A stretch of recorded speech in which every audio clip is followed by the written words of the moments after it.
I lay on a table next to a roaring fire. My hands were bound, and I was surrounded by figures in black robes.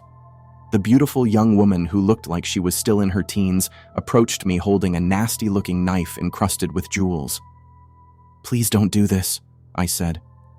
She flashed a wicked grin and raised the knife over me, holding her breath for a moment before she plunged it toward my chest. 12 hours earlier. I'd never been a big fan of trucks. Why I drove one for a living was beyond me. I think it started out like so many other things. You just think you'll do it for a while, and the next thing you know, 10 years have passed and you're still doing the same thing. If this story was just about letting time slip away because I was too scared or too complacent to make a change, this would be a very boring story indeed. But it's not. There are many people who see things they shouldn't, or more to the point, who see things they wish they hadn't. Most of these people make a choice to bury the forbidden memory deep in their subconscious and never think of it again. They cope through any number of methods, including drugs, alcohol, or other means. If they can't cope with it, they leave a note, a grieving family, and a lot of questions. One of the reasons they choose not to tell anyone about their experience is being labeled. Crackpot, conspiracy theorist, lunatic, those are some of the nicer things these unfortunate souls get called. Then there's the censoring and blacklisting. Oh, it's all very subtle so as not to be discovered, but that doesn't make it any less real. My story started on a bright, sunny day when it seemed like nothing could possibly go wrong. That should have been my first clue. But how could I have expected any less? Driving down the country road with the window down, the sun shining, a balmy 80 degrees outside, the music blaring from the radio as I sang along desperately trying to stay in key. The fields were full of vegetables in their prime growing cycle. It was like everything was perfect for that one moment. I just wish that moment could have lasted. When my front passenger's side tire blew, my good feelings were shattered. I went 10 rounds with the steering wheel trying to keep the truck on the road, but it was futile. Finally, having no other option, I yanked the wheel hard toward the left. It teetered on the edge of balance for a moment before the wheel bit into the asphalt. Going 55 when the wheel dug in was catastrophic. The truck suddenly turned into a gymnast doing a routine on the mat. Fortunately, I had already delivered my parts for the day. If not, I would have worried about a drive shaft or a transmission flying through the plywood wall that separates the cab from the back of the box truck and turning me into a bloody pancake. I think I had enough to worry about as the truck flew through the air, taking me with it. Everything seemed to move in slow motion as the truck's momentum turned it sideways and started it rolling. I had no idea how many times it flipped. I just knew how hard I was praying and how tightly I gripped the steering wheel. When it finally stopped and settled, the truck was sitting back on its wheels. I thanked God for small favors and for keeping me safe. I won't say I went unhurt. When you're flipping through the air, everything in the cab becomes a missile. I got hit by my water bottle, my bag of potato chips, my phone, even my lunchbox tagged me a couple of times. I was sure I would have bruises when I got home. After the truck settled, I turned off the engine, unbuckled my seatbelt, and slowly climbed out of the cab. My first few steps were tentative, making sure everything worked and nothing was broken. After I stretched and felt around for injuries, I took a slow lap around the truck. 3 of the 4 tires were flat, with the rear driver's side being the only holdout. There was dripping coming from underneath that seemed like different liquids mixed together.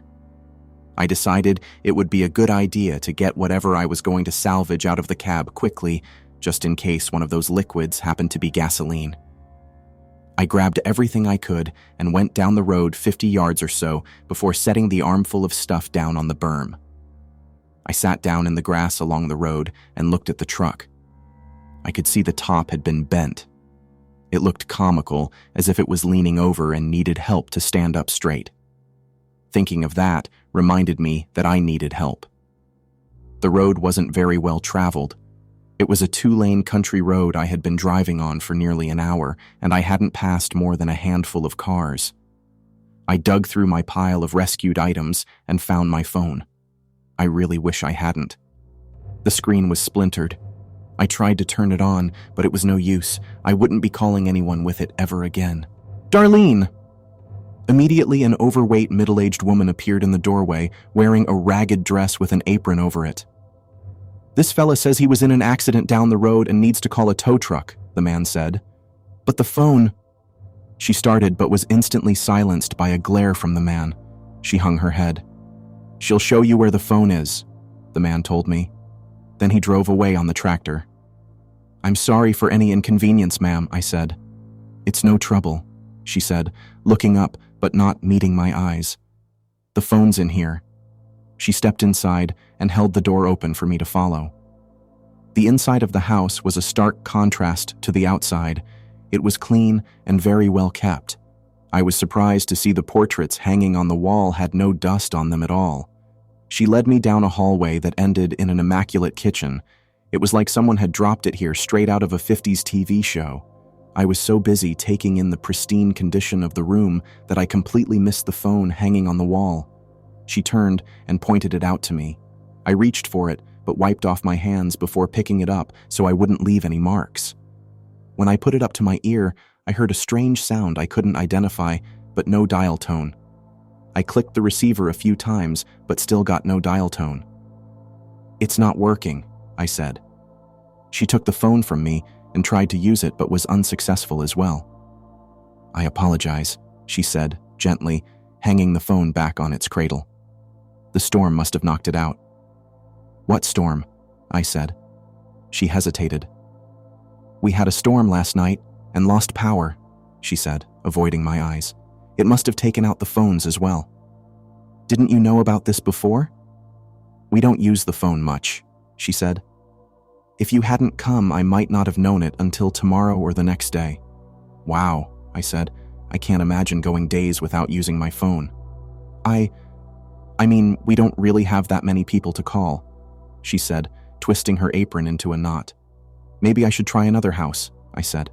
Their phone might be working. I doubt it, she said. But you're welcome to try. Our nearest neighbor is 3 miles down the road. The thought of walking another 3 miles held no appeal to me, but if their phone was working and I could get a ride out of here, it would be worth it. There was something odd going on here, and I didn't want to be part of it. In the back of my mind, the banjo players were tuning up. That's fine, I said. Would you mind if I use your bathroom before I go? Oh no, not at all, she said, brightening. It's the second door on your left. Her sudden mood swing gave me the distinct impression she didn't want me here. I had no desire to be any place I'm not wanted, so no problem with me. I stepped into the bathroom and was once again impressed by the pristine nature of everything in the room. I felt almost sacrilegious using the toilet. When I was done, I washed my hands. As I glanced in the mirror, I saw a shadow move from the window behind me. I'd swear someone had just been looking in. I dried my hands and tried to put the towel back exactly where it was before exiting the room. I stepped out and nearly ran into the man. Did you make your call? He said. Couldn't. The phone's not working. He said. I was going to walk down to your neighbor's house and see if maybe their phone's working. It won't, he said. How do you know that? The phones are all on the same line. If one goes down, they all go down. Why not stay here for a while and try again later? There was something wrong with his face. Suddenly, I realized he was trying to smile. The problem was, it came across as super creepy. The other problem was, I had no reason not to wait here. No reason I could put my finger on. No reason except the creeping suspicion in the back of my mind that something wasn't right here. But how do I tell that to a farmer who's half again my size and looks like he could bend me into a pretzel? Sure, I'll stick around for a bit, I said, wearing my friendliest smile. We went back into the kitchen. His wife seemed startled to see me return. She seemed even more startled to see her husband smiling. I sat in a chair at the table. Okay, I thought, just sit here and take a break. Don't make eye contact, and whatever you do, don't accept any... Would you like a drink? He said. Sure, my mouth said, making my mind say, dough. The woman brought over a glass of water, and I tried to just sip it, but it was nice and cold. I hadn't drunk anything in a while and didn't realize how thirsty I was. I downed it in one go. At least I kept enough self-control that I didn't give a big, ah, at the end. I sat the glass down on the table. Would you like another? She said. No, thank you, I was just thirsty from walking. What do you deliver with your truck? He said. Car parts, I said. I deliver to local repair shops. They both wore the polite, isn't that interesting looks that told me it wasn't interesting to them at all. Darlene rose from her seat. I should be starting supper, she said. Would you like to stay and have supper with us? Oh no, I don't want to trouble you, I said. It's no trouble, the man said. I really should be going. Where? He said. Why don't you have supper with us and you can try the phone again after? That sounds great, but we're not good enough for you to spend time with, he said. That's not at all what I was going to say. I stood there, his glare burning through me. Of course I'll stay for supper. His hardened facial expression melted into a smile. Great, he said. I'll go wash up in the upstairs bathroom, and you can use the one down here. I smiled, but my mind was screaming. What did you get us into? I followed him out of the kitchen and went into the bathroom while he went upstairs. I could hear the steps creaking under his weight as he ascended.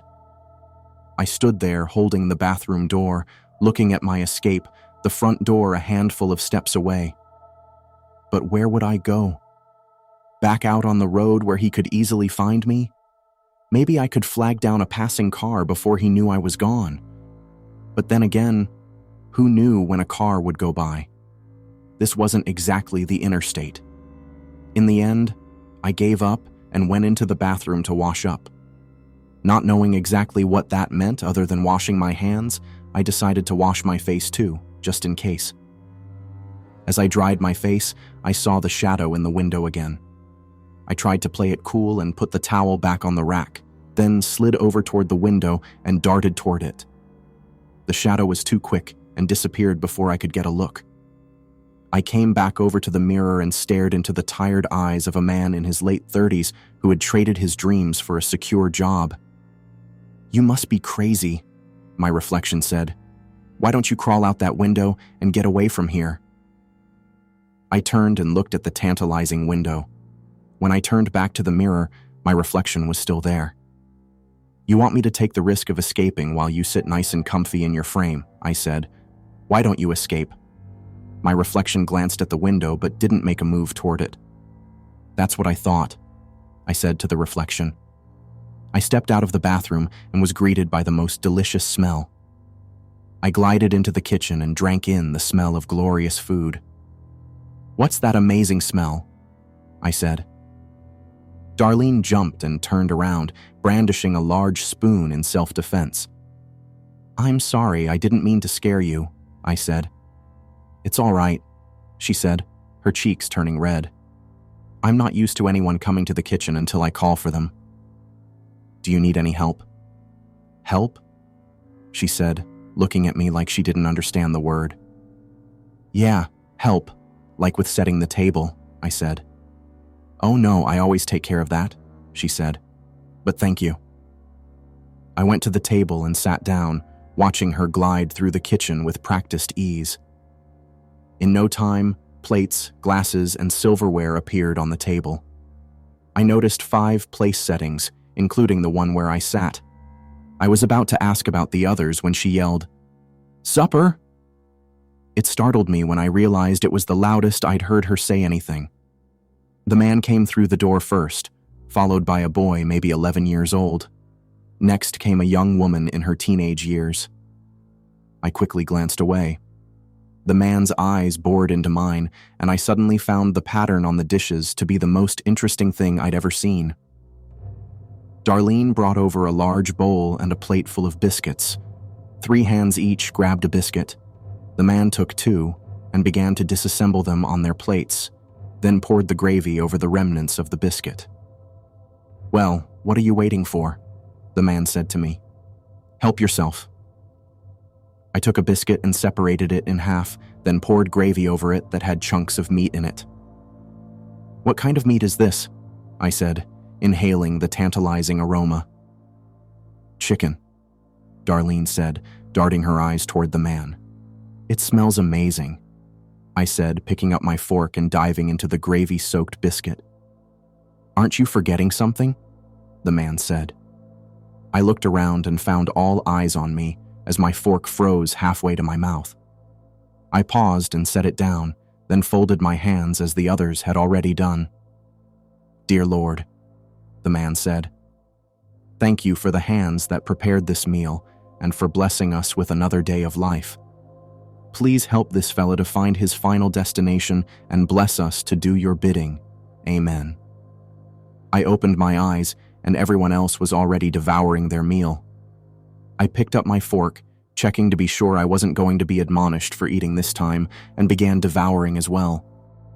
To call the simple fare delicious would be an understatement.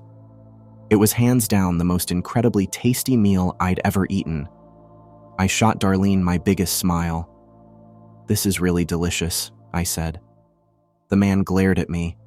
The children shot curious looks at me. Darlene blushed and looked away. "What?" I said. "We're not big on compliments around here," the man said. "We do what needs to be done and don't expect a fuss to be made about it." "Oh, sorry?" I said, unsure if I was really being made to apologize for complimenting someone. The man grunted, and everyone went back to eating. I kept my eyes on my plate to avoid any further mistakes. When my plate was empty, I looked at the 2 remaining biscuits. "You can have another if you want," the man said. "Only if no one else wants it," I said. The man looked around the table. "It's still on the plate, ain't it?" "Yes."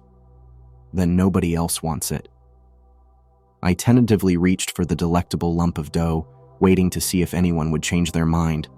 When no one did, I pulled it apart and doused it in the golden gravy. Within 2 minutes, it was gone. I sat back, feeling satisfied as Darlene cleared the table and did the dishes. I considered offering to help, but after the compliment speech, I was pretty sure that wouldn't go over very well. "Do you mind if I try the phone again?" I said. The man gave me a dismissive wave, which I took for yes, and I left the table only to be disappointed by the continued lack of a dial tone. "Still no luck?" the man said. "Nope." "Why don't you stay here for the night?" he said. "Oh no," I said. "I couldn't impose on you like that." "It's not imposing," he said. "We have a spare room." I couldn't, really. "Okay, how about this?" he said. "You stay the night. If the phone doesn't work in the morning, I'll drive you home." "You'd do that?" He smiled. "Absolutely." "How can I refuse?" I said. "Great, I'll show you to your room." I followed him up the stairs to the end of a long hallway.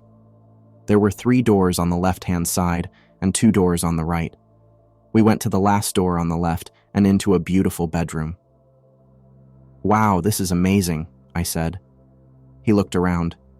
"It's just a room," he said. "If you need to use the bathroom, it's across the hall." "Thank you very much," I said, holding out my hand. He grabbed it and shook it with a wide smile. "My pleasure." I waited until he left to collapse to the floor in agony at my hand that had been crushed by his handshake. The funny thing was, I didn't think he was trying to hurt me. It was just his natural strength. I made a mental note to never anger this man. I set my lunchbox of belongings I'd brought from the truck on the bed and started going through them.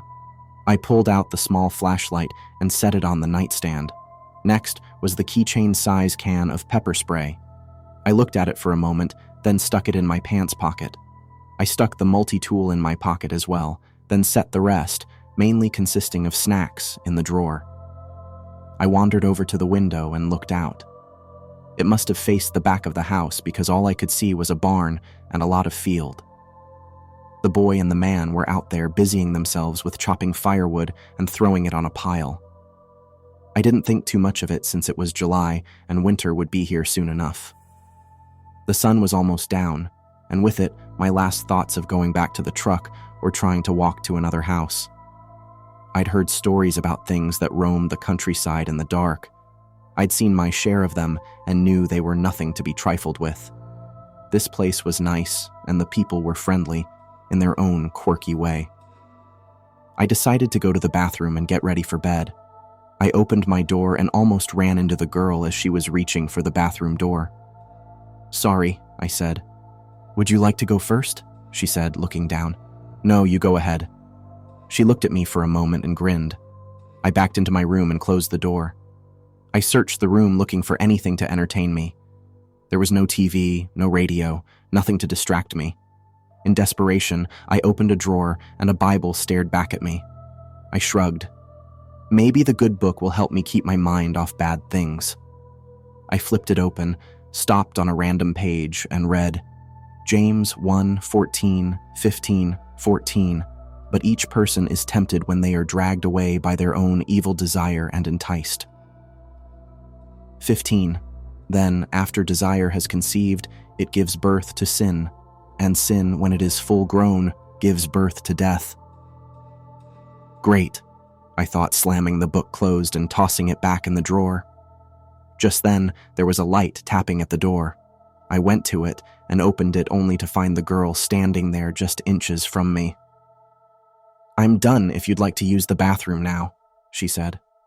"Thank you," I said. I darted across the hall and shut the door. 5 minutes later, I opened the door to go back to my room, but found the way blocked by the man. He stared down at me. "Enjoying yourself?" he said. "I'm sorry?" I said, starting to sweat. "Is the room okay? Are you enjoying yourself?" "Oh, yes, very much, thank you." He smiled and nodded, then stepped into the bathroom and closed the door. I glanced down the hallway and there stood Darlene. She saw me and stopped, then went into her bedroom. I turned and went into my room, closed the door, and tried to shake off this eerie feeling that no one wanted me here, but they were all pretending they did. I laid down in the comfortable bed, leaving my clothes on. I'm not really sure why, I just didn't feel right taking them off. It didn't take long for me to drift off to sleep, hoping the morning would come soon and I would be out of here. Jacques. I don't know what woke me, but the room was dark when I opened my eyes. There was moonlight beaming in from the windows, bathing the room in a pale glow. I sat up and looked outside to see a roaring fire in the backyard. I tried to get up and look, but someone was standing in my way. It was Darlene. She was standing beside the bed, staring at me. "Is everything okay?" I said hesitantly. She didn't answer, just stared at me blankly as if she were sleepwalking.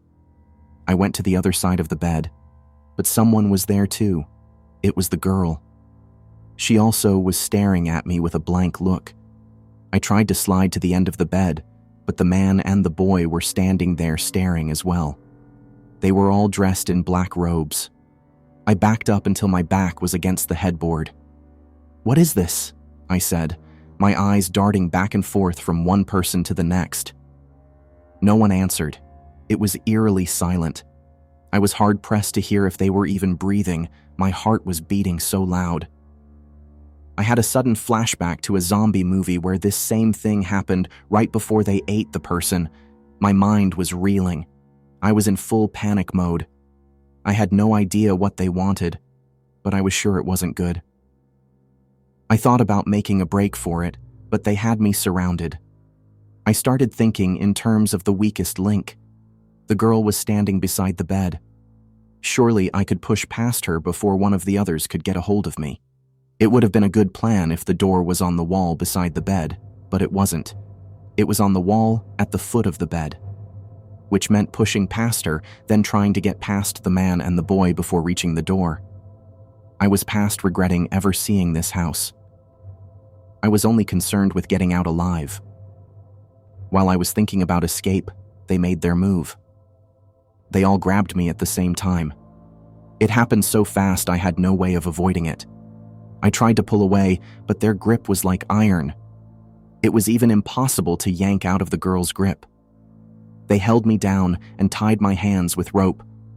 Then they lifted me out of the bed and walked me down the stairs. We walked through the kitchen and out the back door where the blazing fire awaited, surrounded by a dozen people dressed in similar black robes. We stepped inside the circle of people and stopped just before the fire. It was burning so hot I began to sweat. The man stood behind me and held me in an iron grip. Darlene stepped up to the fire, then turned and addressed the group. "Once again, our Lord had provided a sacrifice," she said, making me go into sheer convulsions of panic. The man gripped me tighter, nearly making me scream with pain. He picked me up and laid me on a picnic table. All I could think of was a barbecue, and I was the prize pig. Darlene began murmuring in some language I didn't know.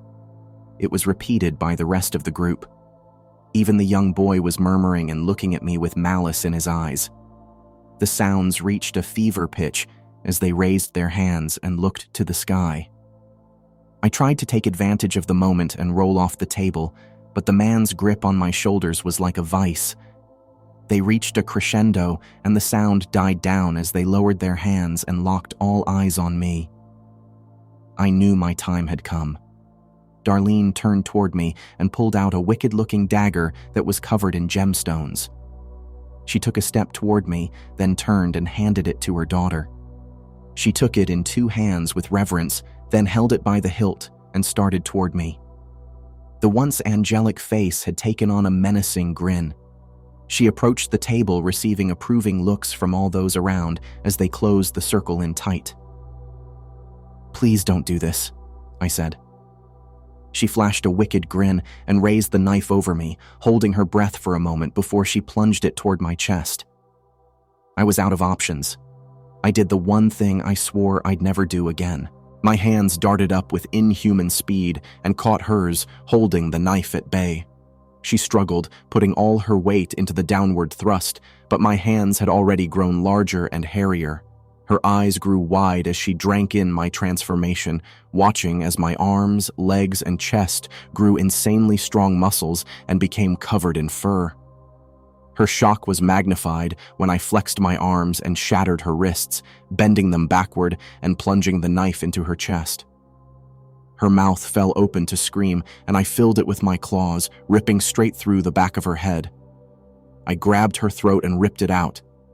She fell, blood pouring from her neck, her eyes frozen in a state of shock. The man tried to wrestle me back down, but I towered over him, grabbing him by the torso and throwing him down on the table, shattering it and his back. I grabbed his arms and legs and twisted them together, hearing the bones snap as I made him into a human pretzel. Darlene was next. She, like the others, had come to the realization that their little ceremony had gone wrong. I leaped in front of her, grabbed her arms, and ripped them out of their sockets. I then stabbed her in the heart with the sharp, broken bones. Next, I grabbed the boy, opened my mouth, shoved his head inside, and crushed it with the snap of my jaws. I used my animal instincts to track down each of the escaping cultists and eviscerated them one by one. When the last one was dead, I slowly walked back to the house. My adrenaline bled off as the danger level dropped. I slowly transformed back into my human form and stood by the fire looking from body to body as puddles of blood formed around them. As I walked past the man, he yelled, "You've taken everything from me." I stopped and slowly turned, looking at his broken limbs twisted at unnatural angles. I stepped over and stood beside him. "You were perfectly willing to take everything from me," I said. "How many others have there been just like me? How many innocent souls cry out from the unmarked graves you buried them in, somewhere in the wilderness, after you inflicted unthinkable torture on them? You say I've taken everything from you, and yet you still draw breath. What happens when one predator meets another?" He tried to look away but couldn't move his head. "One of 2 things," I continued. "Either they stare each other down and go their separate ways, or they fight to the death. You had a chance to let me go my way. You thought I was weak, and in the end, I showed you your folly. I stepped over and ripped the sacrificial knife from the dead girl's chest, stepped back over to him, placed it to his throat, and slashed across, watching the spray of blood drain what was left of his useless life. Now I've taken everything from you, I said, dropping the knife as the light faded from his eyes. I went to the fire and picked up a piece of burning wood, then threw it through the kitchen window. I walked down the driveway and onto the road. The moonlight lit my way as the sound of crackling wood grew less the further I walked down the road toward the place I called home. You may wonder why I wrote this. You might say I was telling on myself, and the police might have a few questions for me. That's the benefit of people who don't want to believe those who say they've seen extraordinary things. The truth remains shrouded behind the mask of doubt and unbelievability. The real reason I wrote this is as a warning. Never take strangers for granted. You never know who or what they are.